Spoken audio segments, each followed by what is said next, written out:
time me as a customer, or you as a customer, go through a purchasing decision, or a decision to switch from one bank to another bank, or from one brand to another brand, or whatever it may be. But anytime you're in a purchase decision, you weigh out the scale. You're thinking, is what I'm getting worth the cost associated? So, like for example, if you went into like an Applebee's restaurant or something like that, and they had this hamburger and it was $29.75. What do you think? Does that sound like a good value? No? Okay. Well, so you immediately made a judgment going, whoa, what I'm getting does not equal the price, or does not outweigh the price. At the same time, if I told you it was $1.99, would you say that was worth it? Yeah. And you might, somebody I think said you might be kind of worried about it. It's like, why is it only $1.99, right? So you might start wondering about the other side of the scale, saying, why is it so cheap, right? Something's wrong here. Price by itself, or cost by itself, has no meaning whatsoever. If I told you, hey, I've got this really cool thing, I'll sell it to you for $1, would you say that's a good deal? What is it? Yeah, that's the question. What is it?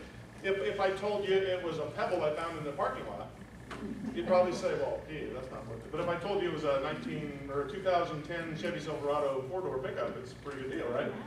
So it totally depends on what you get for the investment or the cost associated with that. So every time a customer is thinking about changing who they do banking with, they go through this mental process where they say, the cost associated would be, maybe, let's say that everything else is equal in terms of, the programs and fees, but the cost might be just the hassle of changing accounts, new checks and new, whatever it may be. But the benefit, they will look at the benefit and they'll say, what do I get? From a relationship standpoint, from a professionalism standpoint, from a services standpoint, from all the different services that your bank would offer, and whether it be in your personal checking or in corporate checking, or maybe in personal and like wealth management division and working through bill and those kinds of things where they help people kind of save ahead for the future, or whatever types of services your banks offer, that would be on the what you get side of the scale. And the cost might just be the hassles associated with switching. But the customer's going through this in their mind. They're trying to evaluate what makes sense here. Does that make sense? Now, as we think about this value concept, which truly is the foundation of all sales, all marketing, and all customer service. And that's one of the reasons I spend so much time on it and talk like this, is that without a true understanding of the value concept, you really can't understand sales, marketing, or customer service. So as we think through the building blocks of this customer satisfaction, we're at this lower level, which would be basic or expected things. For example, going back to a dentist analogy here, what are the things that you would expect a dentist would have? Like if I told you I was a dentist and I told you to stop by the red barn on the corner, behind the pickup truck out on the street on blocks, would you say, I didn't even meet basic expectations. Okay, I would be dissatisfied with your dental office in the barn. So, the things that customers would expect from a dental clinic would be nice, neat, clean, important? What do you think? Okay, clean is important. Very professional in their dress and their attire and their actions, their speech. If they had Ozzy Osbourne blasting through the speakers as I was getting ready to go under the knife, I don't know if I'd be real comfortable there. But you want professional, nothing against Ozzy and the band and all that, but you have a set of expectations that you want, basic expectations. Dental hygienist, you want a doctor, a dentist that has actually graduated from a dental school, right? Those kinds of things.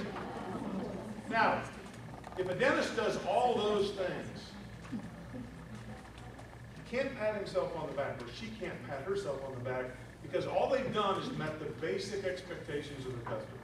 That's all they've done. Congratulations, you're average. Okay? Or maybe sub-average. I mean, the basic expectations have to be met at all times, otherwise you're dissatisfied. It'd be like going through the, you ever gone through a fast food drive-thru and got a cheeseburger and it's cold and the bun's hard and stale? Okay, are you satisfied, customer? No, immediately you're dissatisfied because basic expectations were not met. Now, the way we put a smile, or at least a grin, on the customer's face is that we start to do things that not everybody else does.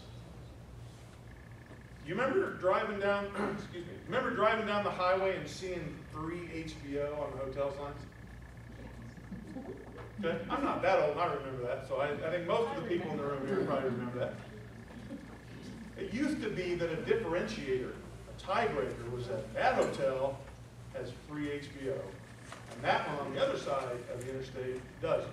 Or at least it's not on their sign, so we would always beg Dad, or my daughter would beg me to pull over to that one, because they can watch movies. Or Nintendo games in every room. And the kids would just drive you crazy with that one, right? Because they were trying to differentiate with all these little things. They would set these additional items of deliverable, these additional value things, to try to make you stand up and out of the herd.